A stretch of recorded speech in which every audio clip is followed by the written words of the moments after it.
Police आयुक्तांशी माझी चर्चा झाली। ठाण्यामध्ये हा टोईंग व्हॅनचा विषय जो आहे तो नेहमीच वादग्रस्त ठरलेला आहे आणि अनेक संघटना पक्ष यांचे प्रतिनिधी हा विषय जो आहे तो सातत्याने मांडतानाही दिसतात।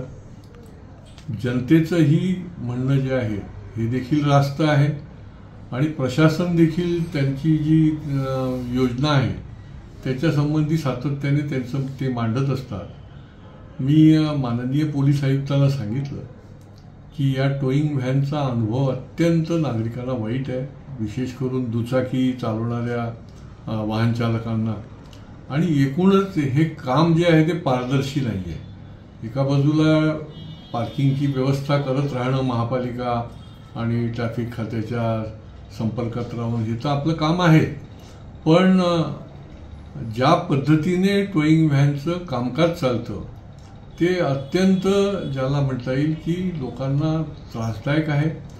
त्याच्यामध्ये पार्शॅलिटी होते आणि पारदर्शक नाही, आणि ते होईपर्यंत कुठल्याही परिस्थितीत आपण हे इम्प्लिमेंट करू नये अशी देखील लोकांची मागणी होती। माझ्या चर्चेच्या निमित्ताने त्यांनी हे मान्य केलं की जे नागरिकांना अपेक्षित आहे ते पूर्ण झाल्याशिवाय हे टोईंगचं आम्ही करणार नाही, त्याची सुरुवात करणार नाही, आणि त्या दिशेने जे जे म्हणून तक्रारी आहेत त्या तक्रारीच्या अनुषंगाने शास्त्रशुद्ध आणि पारदर्शक असं एक धोरण जे आहे टोईंगचं ते आम्ही समोर आणू।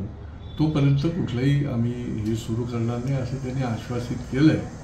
मला वाटतं नागरिकांना त्यांनाही शिस्त लावणं हे जसं काम असतं तसं नागरिकांच्या अडचणी आणि समस्या ज्या आहेत या संबंधामधल्या त्या देखील निराकरण करणं आणि दोन्ही प्रशासन आणि नागरिकांना सोयीचं अशाच प्रकारचं कामकाज चालणं हे अपेक्षित आहे। मला वाटते आयुक्तांनी जे आपल्याला सांगितलं आहे त्याच्यानुसार हे आता टोईंगचं प्रकरण जे आहे, टोईंग व्हॅन जे आहे ते आत्ता तरी ते सुरू करणार नाही।